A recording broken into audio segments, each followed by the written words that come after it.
آج ہم خدا کے کلام میں سے جو چیز میرے دل میں خدا نے رکھی ہے وہ ہے یوحنا کی انجیل، اس کا 11واں باب، اس کی 17ویں آیت سے میں آپ کے سامنے پڑھوں گا۔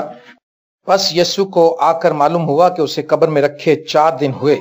بیتنیہ یروشلم کے نزدیک قریباً 2 میل کے فاصلے پر تھا، اور بہت سے یہودی مرتھا اور مریم کو ان کے بھائی کے بارے میں تسلی دینے آئے تھے۔ پس مرتھا یسوع کے آنے کی خبر سن کر اس سے ملنے کو گئی، لیکن مریم گھر میں بیٹھی رہی۔ مرتھا نے یسوع سے کہا، اے خداوند، اگر تو یہاں ہوتا تو میرا بھائی نہ مرتا۔ اب بھی میں جانتی ہوں کہ جو کچھ تو خدا سے مانگے گا وہ تجھے دے گا۔ یسوع نے اس سے کہا، تیرا بھائی جی اٹھے گا۔ مرتھا نے اس سے کہا، میں جانتی ہوں کہ قیامت میں آخری دن جی اٹھے گا۔ یسوع نے اس سے کہا، قیامت اور زندگی تو میں ہوں، جو مجھ پر ایمان لاتا ہے گو وہ مر جائے تو بھی زندہ رہے گا، اور جو کوئی زندہ ہے اور مجھ پر ایمان لاتا ہے وہ ابد تک کبھی نہ مرے گا۔ کیا تو اس پر ایمان رکھتی ہے؟ اس نے کہا، ہاں اے خداوند، میں ایمان لا چکی ہوں کہ خدا کا بیٹا مسیح جو دنیا میں آنے والے تھا تو ہی ہے۔ یہ کہہ کر وہ چلی گئی اور چپکے سے اپنی بہن مریم کو بلا کر کہا، استاد یہیں ہے اور تجھے بلاتا ہے۔ اور وہ سنتے ہی جلد اٹھ کر اس کے پاس آئی۔ آمین۔ اس سارے پیسج کو آپ جانتے ہیں، یہ بڑا ایک مشہور پیسج ہے، اور اس پہ اکثر ہم دیکھتے ہیں جب کسی کی ڈیتھ ہو جاتی ہے تو پادری صاحبان اس پر ضرور بولتے ہیں، کلام سناتے ہیں۔ ہم اس میں سے بہت سی باتیں سیکھتے ہیں۔ جو میں آج آپ کے ساتھ شیئر کروں گا وہ ہے قیامت اور زندگی۔ خداوند یسوع مسیح جو ہے وہ قیامت اور زندگی ہے۔ قیامت کا مطلب ہے جی اٹھنا۔ Jesus Christ said I am the life and the resurrection. میں ہی زندگی ہوں اور میں ہی قیامت ہوں۔ اور خداوند یسوع مسیح نے، آپ دیکھتے ہیں اس ساری اسٹوری میں کہ خداوند یسوع مسیح کو یہ میسج پہنچ گیا کہ تمہارا بھائی بیمار ہے، تمہارا دوست، اس سے تم پیار کرتے ہو اور تم آؤ اور اس کے لیے دعا کرو۔ لیکن خداوند یسوع مسیح نے وہاں پر دیر کی، اور خداوند کو پتا تھا اور اپنے شاگردوں کو بتایا اور لکھا کہ جہاں تھا یسوع 2 دن اور وہاں رہا۔ ایک بات اچھی طرح سے ہم اپنے ذہن میں یہ بٹھا لیں کہ جب ہم دعا کرتے ہیں تو ہم لوگ دعا کا جواب امیڈیٹلی مانگتے ہیں، ایسے ہی نا؟ ہم ایون کسی بچے کو کوئی کام کہہ دیں یا بچے ماں باپ سے کہہ دیں تو وہ بھی کہتے ہیں فوراً کرو پاپا جی، فوراً، ہم نے آپ سے کہا ہے نا۔ لیکن خدا کا طریقہ کار کچھ فرق ہے۔ خدا کا طریقہ کار یہ ہے کہ ہم دعا کریں اور پھر انتظار کریں۔ یہ چاہے وہ اس کی مرضی ہے کہ وہ 1 دن میں جواب دے دے، 2 دن میں دے دے۔ کئی بار وہ ابھی دعا منہ میں ہوتی ہے تو کام کر دیتا ہے، کئی بار ایسا بھی ہے، ہم نے بہت سی بار ایسا دیکھا۔ کئی بار ہم سوچتے ہیں تو خدا ایسا کر دیتا ہے، لیکن یہ وہ اپنی مرضی کا مالک ہے۔ پہلی بات ہم آپ کو یہ بتانا چاہتے ہیں کہ خدا اپنی مرضی سے کام کرتا ہے۔ ہمارے نزدیک وہ دیر ہو رہی ہوتی ہے، ہم سمجھ رہے ہوتے ہیں بہت لیٹ ہو گیا، لیکن خداوند کے نزدیک جو ٹائم کی کوئی باؤنڈریج نہیں ہے، ٹائم کی کوئی باؤنڈری نہیں ہے خداوند کے نزدیک۔ اور خداوند یسوع مسیح نے وہاں پر دیر لگائی، اور وہاں پر پھر اس کے بعد جب ہمیں پتہ لگا، ان کا ہمارا دوست سو گیا، پھر وہ وہاں پر آئے اور اس کو 4تھا دن ہو گیا تھا قبر میں رکھے ہوئے۔ اب جو مارتھا کی سٹیٹمنٹ ہے وہ یہ ہے کہ اگر تو یہاں ہوتا تو میرا بھائی نہ مرتا۔ ٹھیک ہے نا؟ اب یہ جو بات وہ کہہ رہی ہے، اس بات کے کہنے سے وہ ظاہر کر رہی ہے کہ وہ ماضی کے یسوع مسیح پر ایمان رکھتی ہے کہ بھئی اگر تو اس وقت آ جاتا تو میرا بھائی مرنے سے بچ سکتا تھا۔ آج بہت سے لوگ اپنے ماضی کو لے کر پریشان ہیں۔ بائبل کا جو پیغام ہے وہ پچھلی باتوں کو چھوڑ کر آگے دوڑنے کا ہے، سلیب کی طرف دوڑنا شروع کریں۔ اور ماضی کے جو ہمارے ہارڈ ایکسپیرینسز ہیں، کئی بار ہم ان کو لے کر ہم بڑے پریشان رہتے ہیں۔ ماضی کے، کبھی ہم ماضی کی بات کرتے ہیں کہ ہم وہ اس وقت بہت اچھے تھے، ہمارا بزنس بہت اچھا تھا۔ پھر ہم ماضی سے نکلتے ہیں تو ہم فیوچر میں چلے جاتے ہیں کہ اب تو ہمارے بھیا بچے ہیں ہمارے، جناب یہ پڑھ لکھ رہے ہیں، ذرا یہ کچھ بزنس کریں گے، پڑھیں گے، پھر ہمیں سنبھالیں گے، یا ہم ایسا کریں گے ہم۔ لیکن بائبل کی تعلیم یہ کہ خداوند یسوع مسیح جو ہے آج کا یسوع ہے۔ لکھا کل اور آج اور اب تک وہ یکساں ہے۔ ہمیں ماضی میں زندہ رہنے کی ضرورت نہیں ہے، ہمیں فیوچر میں دیکھنا ہے۔ اگر ہم اپنا فیوچر برائٹ کرنا چاہتے ہیں تو ہمیں آج یسوع مسیح سے ریلیشن بنانا ہوگا، ہمیں آج یسوع مسیح کے ساتھ رشتہ استوار کرنا ہوگا۔ اس نے کہا ہاں تیرا بھائی جی اٹھے گا، اس نے کہا ہاں قیامت میں جی اٹھے گا، اس نے کہا قیامت اور زندگی تو میں ہوں۔ پہلے ماضی کی بات کرتی رہی، پھر فیوچر میں چلی گئی، وہ کہاں قیامت اور کب قیامت ہوگی اور کب اینڈ ہوگا اور کب یسوع آئے گا۔ اور اس نے کہا میں جو یہاں کھڑا ہوں مارتھا تو مجھے نہیں جانتی، تو نے خداوند یسوع مسیح نے کلیم کیا، دیکھیں کتنا زبردست انہوں نے کلیم کیا مارتھا کے سامنے کہ میں قیامت اور زندگی ہوں. اور خدا یسوع مسیح نے نہ صرف یہ ایک ہی کلیم کیا بلکہ بہت سے کلیم کیے ایسے. خدا یسوع مسیح نے کہا راہ حق اور زندگی میں ہوں. اس نے کہا میں دنیا کا نور ہوں, جو کوئی میری پیروی کرے گا وہ اندھیرے میں نہ چلے گا. یسوع مسیح نے کہا تمہارے باپ دادا نے بیابان میں من کھایا اور وہ مر گئے, زندگی کی روٹی میں ہوں جو آسمان سے اتری, جو اس روٹی میں سے کھائے گا وہ اب تک کبھی نہ مرے گا. خدا یسوع مسیح نے کہا میں باپ کے پاس جاتا ہوں اور پھر میں آؤں گا اور تمہیں بھی اپنے ساتھ لے جاؤں گا تاکہ جہاں میں ہوں وہاں تم بھی ہو. پریز دی لارڈ.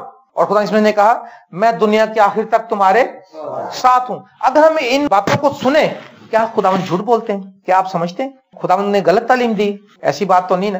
جو یسوع مسیح کا جو کلام ہے با اختیار, اس نے کہا اختیار, جو فقی فریسی تھے اس دور کے, وہ ان کے مخالفت کرتے تھے, وہ پکڑنا چاہتے تھے, تو انہوں نے اپنے لیڈرز کو بتایا, انہوں نے کہا جاؤ پکڑو, آپ سے وہ شخص کیوں نہیں پکڑا جاتا؟ انہوں نے کہا سر ہم جاتے تو ہیں مگر وہ اتنی با اختیار پرسنالٹی ہے, وہ ہوا اور پانی کو, طوفانوں کو حکم دے کے تھما دیتا ہے, اور وہ 5 روٹیوں کو ٹچ کر کے 5000 کو کھلا دیتا ہے, اور وہ بدروؤں کو حکم دیتا, وہ ترلا منت نہیں کرتا, وہ صاحب اختیار کی طرح تعلیم دیتا ہے. اور اس نے کہا اس کا اختیار ایسا ہے کہ ہم نے کسی کا ایسا اختیار دیکھا ہی نہیں ہسٹری میں, اس لیے ہم اس پہ ہاتھ نہیں ڈال سکتے. جیسس کرائسٹ یسوع مسیح نے کہا راہ حق اور زندگی میں ہوں. اس نے کہا میں دنیا کے آخر تک تمہارے ساتھ ہوں. یسوع نے کہا میں تم کو یتیم نہ چھوڑوں گا.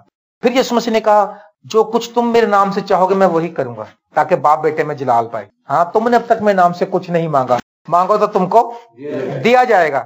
دیکھو یہ جو چھوٹے چھوٹے سینٹینس ہیں لیکن یہ اتنے مضبوط ہیں, یہ بڑے بڑے پہاڑوں سے بھی مضبوط ہیں. ایون کہ بائبل کا ایک نقطہ بھی جو پہاڑ سے مضبوط ہے. خدا یسوع مسیح نے کہا آسمان اور زمین ٹل جائیں گے لیکن میری باتوں کا ایک نقطہ یا ایک شوشہ بھی نہیں ٹلے گا جب تک پورا.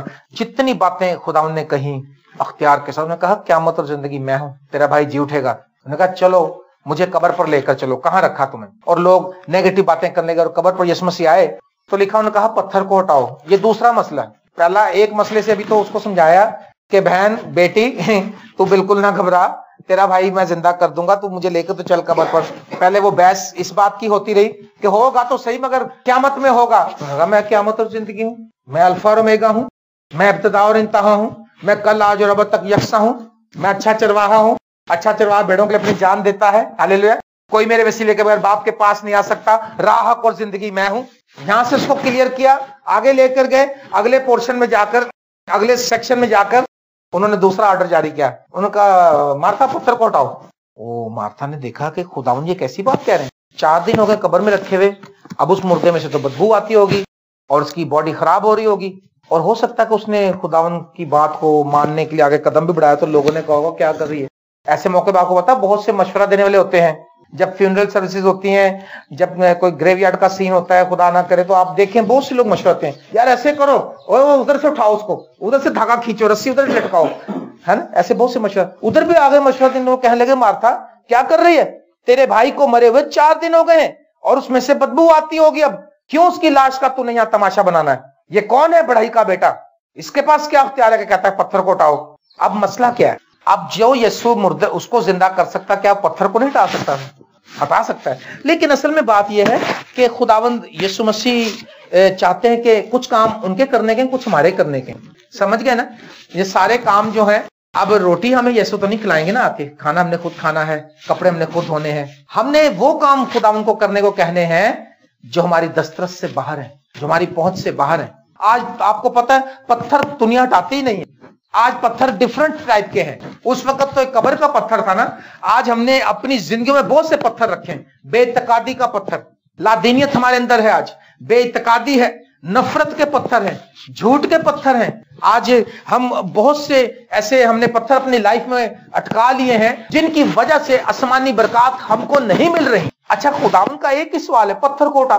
خداوند تو سڑ گیا اس میں, پتھر کو ہٹا. مارتھا میری بات سن, پتھر, اچھا جی پتھر ہٹا نہیں رہی, جو یسوع کہہ رہا ہے وہ نہیں کر رہی, اپنی تھیولوجی بتا رہی ہے, اپنی عقل سے بات کر رہی ہے. ہم بھی ایسی کرتے ہیں, ہم کہتے ہیں اچھا یار جاؤ ایمان کے ساتھ جاؤ تو صحیح ذرا خدا کے نام سے, تو خدا کر دے گا. جی کیسے کر دے گا خدا, کوئی رشوت, کوئی سفارش, کوئی ہے وہاں ہمارا پوچھنے والا؟ میں جب بھی کسی ایسی جگہ جاتا ہوں جہاں مجھے کسی کی ضرورت ہو, میں اس آفس کے باہر کھڑا ہو کے, زیادہ تر میں بورڈ کے چکر لگائے, پچھلے دنوں میں نے شناختی کارڈ کے آفس میں چکر لگائے, میں نے مسز کا شناخت, میں باہر کھڑا ہو کر دعا کرتا تھا. میں کہتا خدا میری مدد کرنا, اور یقین کریں وہیں سے کوئی نہ کوئی ایسا خدا مہیا کرتا تھا بندہ میرے سارے کام کروا دیتا تھا. ایمان کے ساتھ چلنا چاہیے ہمارے کو, ایمان کے ساتھ آگے بڑھنا چاہیے. کورین خادم جو ہے یونگ چو کوریا کا, جو دنیا کی سب سے بڑی کلیسیا کو رن کر رہا ہے, اس کو $50,000 کی ضرورت پڑی. تو اس نے کہا کہ خداوند مجھے تو 50,000 تو بہت زیادہ ہے. اس نے کہا اور اگر کل تک, آج شام کا, آج جیسے لاسٹ ڈیٹ ہے, اس نے کہا کل تک اگر میں نے بینک میں اپنے قرضے نہ ادا کیے تو میرا چرچ بھی چھین لیں گے جو بھی اب پورا بنا بھی نہیں تھا ابھی, اور مجھے پولیس پکڑ کے لے جائے گی. اس نے کہا جاؤ بینک, خدا نے کہا بینک میں جا, بینک مینیجر سے کہا تجھے 50,000 دے دے گا. اس نے کہا ٹھیک ہے خدا. اس نے اپنے ساتھیوں سے کہا, بھائی جان اسسٹنٹ پاسٹرز کو کہا, سر وہ خدا نے مجھے کہا کہ بینک جاؤ اور 50,000 روپے مینیجر سے کہو تم کو دے دے گا. تو اسسٹنٹ پاسٹرز نے کہا بھائی صاحب کوئی وہاں پہ بات ہوئی آپ کی کسی؟ اس نے کہا نہیں. اس نے کہا دن کتنے؟ اس نے کہا آج لاسٹ ڈیٹ. اس نے کہا کوئی جان پہچان, کوئی سفارش, کوئی رشوت, یہ وہ؟ انہوں نے کہا کچھ نہیں. اس نے کہا مجھے خدا نے کہا. انہوں نے کہا سر سوری پھر ہم نہیں جائیں گے, خدا نے کہا آپ کو تو آپ ہی جاؤ گے. $50,000. اس نے کہا کوریا اس وقت پتہ نہیں کتنی بڑی رقم تھی وہ. اور کہتا میں اکیلا ہی چلا گیا, اور بینک بند ہونے میں بھی تقریباً اب 1 گھنٹہ یا پونا گھنٹہ رہ گیا تھا. اس نے کہا اور رش بہت تھا, میں لائن میں لگ گیا. خدا نے کہا لائن میں لگنے کو کس نے کہا؟ مینیجر کے پاس جا سیدھا. کہتا میں لائن چھوڑ کے میں سیدھا اندر جانے لگ گیا, اور جب میں سیدھا چلتا ہوا آگے جا رہا تھا, خدا نے کہا ذرا تڑی کے ساتھ چل, ایسے نہ چل تو ڈرا ہوا جیسے, کیونکہ وہ گھبرایا ہوا جا رہا تھا. کہہ رہا میں اونچا ہو کے چلنے لگا ایسے کر کے. اور میں آفس کے اندر گیا, میں نے اس کی سیکرٹری کو بتایا کہ میں مینیجر سے ملنا چاہتا ہوں. اس نے کہا کیا بات ہے؟ اس نے کہا میری بات کرائیں. میں خدا کے روح نے کہا اس کو یہ کہنا ہے کہ میں اوپر کے لیول سے آیا ہوں, اعلیٰ اختیار سے. ان کے ملک میں اعلیٰ اختیار کی ٹرمز یوز کرتے ہیں جو بادشاہ کی طرف سے یا پریزیڈنٹ کی طرف سے آیا بندہ وہ, لیکن وہ سچ تھا, وہ تو بادشاہوں کے بادشاہ کی طرف سے بھیجا گیا تھا. اس نے کہا میں اعلیٰ اختیار کی طرف سے ہوں. وہ جلدی سے, اس نے کہا سر اعلیٰ اختیار کا کوئی بندہ آیا باہر, وہ ملنا چاہتا آپ سے. اس نے کہا بلاؤ اس کو جلدی سے. ہاں جی. اس نے کہا میرا نام پاسٹر سو اینڈ سو ہے, اور سارے تھانوں میں میرا ریکارڈ ہے, آپ دیکھ لیں, اور میری پتہ نہیں کتنے ہزار کی کلیسیا, آپ وہ بھی دیکھ لیں. اس وقت لاکھوں میں نہیں تھی. اس نے کہا چڑھتے سال میں تمہیں 10,000 اکاؤنٹ, میرے سارے جتنے ممبر ہیں میں ان کو کہوں گا تمہارے بینک میں اکاؤنٹ کھولیں. اس نے کہا ٹھیک ہے, لیکن اس نے کہا ابھی مجھے 50,000 روپے ایڈوانس چاہیے آپ سے. اس نے کہا اچھا, اس کے پسینہ ہے. اس نے کہا 50,000 چاہیے ابھی؟ اور اس نے کہا ابھی چاہیے. اس نے کہا جلدی بتاؤ نہیں تو میں کسی اور بینک جاؤں پھر. اس نے کہا نہیں بیٹھو بیٹھو بیٹھو. اس نے اپنے سیکرٹری سے پوچھا کہ ایمرجنسی میں بندہ آیا ہے, $50,000 کا مانگ رہا ہے لون, ابھی کوئی ہے ایسا شک جس میں دے دیں؟ انہیں کتابیں کھول. اس نے کہا سر ہمارے پاس قانون تو کوئی نہیں. اس نے کہا اچھا پھر اب کیا کریں؟ اس نے کہا سر ہم نہیں دے سکتے. اچھا. مینیجر نے اس سے کہا پاسٹر سے, اس نے کہا ہمارا قانون تو اس بات کی اجازت نہیں دیتا, لیکن میں فیل کر رہا ہوں کہ مجھے اندر سے آواز آ رہی ہے کہ اس کو $50,000 دے دو. میں کہہ رہا مجھے ایسی آواز آ رہی ہے, میں نے کبھی ایسی آواز سنی نہیں ہے, لیکن اندر سے قائلیت آ رہی ہے کہ تمہیں $50,000 دے دوں. اور ایسے آ رہی ہے آواز کہ مجھے خدا کہہ رہا ہے میں برکت ملے کچھ اس نے کہا خدا بول رہا آپ سے, آپ خدا کے خادم سے بات کر رہے ہیں. اس نے کہا اچھا بینک والے تو دیتے نہیں, میں آپ کو اپنے اکاؤنٹ سے دیتا ہوں. اور اس نے کہا دیکھ پادری صاحب یہ رسک ہوگا, لے کے بھاگ گئے تو میں مر جاؤں گا. کہتے اس نے 50,000 کا چیک لکھ کے اس کو دیا. اس نے کہا یہ لو $50,000. اور کہتا واقعی اس وقت میں اچھلتا ہوا نکلا باہر, کودتا ہوا, اور میں نے کہتا میں زمین سے ایسا لگتا تھا میں اڑتا ہوا واپس آ رہا ہوں. ہم لوگ اصل میں ایمان سے آج بے بہرا ہو چکے ہیں, ایمان کھو چکے ہیں. ہم ایمان نہ رکھتے ہیں, ایمان سے ہم دور ہیں. اس لیے ہم لکھا ایمان, اب ایمان امید کی چیزوں کا اعتماد اور اندیکھی چیزوں کا ثبوت ہے. ایمان سے تو ہم پہاڑوں کو ہلا سکتے ہیں. مارتا کو اس نے کہا پتھر کو ہٹا, چل بہن پتھر کو ہٹا ذرا. اس نے خداوند بو آتی ہے, اس نے کہا پتھر کو ہٹا, میں تجھ سے کہتا ہوں اگر تو ایمان لائے گی تو خدا کے بیٹے کا جلال دیکھے گی. پتھر, اگر ہم نے کہیں پتھر رکھا ہے اور پتھر کو لے کے دعائیں کرا رہے ہیں, خدا کے ساتھ چل رہے ہیں, تو خدا کا پہلا کمانڈمنٹ یہ ہے ادھر اس سارے سینیریو میں کہ پتھر کو پہلے ہٹا دو اور پھر دیکھو, پھر قدرت جاری ہوگی. اور جب تک ہم نے بھی پتھر نہیں ہٹائے نا, ہم نے دیکھا ہمارے سے کوئی کام نہیں ہوا. اور جب وہ قائل ہو گئی اور اس نے پتھر کو ہٹایا تو خدا نے 2 سیکنڈ ہی لگائے, بس 2 لفظوں کی آواز دی, لازر باہر آ جا. لازر کم آؤٹ. انگلش میں 3 ورڈ ہیں, 3 ورڈ کہے اور لکھا کفن سے بندہ بنایا باہر آ گیا. دنیا دیکھنے لگی ان کو, ان کا لازر آپ ٹھیک ہو. اور جب وہ باہر آیا ہوگا تو جتنے لوگ کھڑے تھے ان کو دیکھ رہا ہوگا, ان کو کہہ رہا ہوگا اور بھائی جاوید آپ ٹھیک ہیں, اور جی جانسن صاحب آپ بھی ٹھیک ہیں. وہ کہہ رہے ہیں استاد تو واقعی زندہ ہو گیا. اس نے کہا ہاں میں زندہ ہو گیا ہوں. ان کا اس کو کھول کر جانے دو, اس کو کھولو اور جانے دو. میرے عزیز بہنوں اور بھائیوں, آج اگر ہم خداوند یسوع مسیح جو قیامت اور زندگی ہے اس سے فیضیاب ہونا چاہتے ہیں تو اپنے دلوں سے پتھر کو ہٹائیے, اس کو اپنے دل میں جگہ دیجئے, اور ان سب چیزوں کو, یہ جو پتھر ہے ساری وہ چیزیں ہیں جو کلام کے خلاف ہیں, کلام کے خلاف جو چیزیں ہیں ان کو اپنی لائف سے دور کر دیجئے. اور پھر جب ہم اس سے دعا کریں گے، لکھا ہے اور تم پورے دل سے مجھ کو ڈھونڈو گے اور میں تم کو مل جاؤں گا۔ آج بات یہی ہے کہ ہمارا سسٹم تھوڑا سا خراب ہے، پتھر اگر ہٹ جائیں تو بہت سے معجزے ہو جائیں گے، بہت سے کام ہو جائیں گے، بہت سے مردہ زندہ ہو جائیں گے۔ مردہ زندہ ہونے کا مطلب ہے کہ بڑی سے بڑی نا امیدی، اس مردہ مر جائے کوئی تو اینڈ ہوتا نا، اس سے آگے کیا رہتا ہے؟ اس کا مطلب ہے کہ خداوند یسوع مسیح بڑی سے بڑی نا امیدی میں بھی امید بن سکتا ہے ہمارے لیے، بڑی سے بڑی نا امیدی میں بھی، اگر ہم اپنے دلوں کے ان پتھروں کو ہٹا دیں جو خدا کلام ہے۔ میری دعا ہے کہ ہم سب لوگ اس کے جلال میں داخل ہوں، اس کے فضل سے چلتے رہیں اور اس سے ہمارا ریلیشن مضبوط ہو اور اس کے جلالی کام ہم دیکھتے رہیں، اور جو یسوع جو قیامت اور زندگی ہے اس کو اپنا بادشاہ مانتے رہیں۔ آئے ہم دعا کریں۔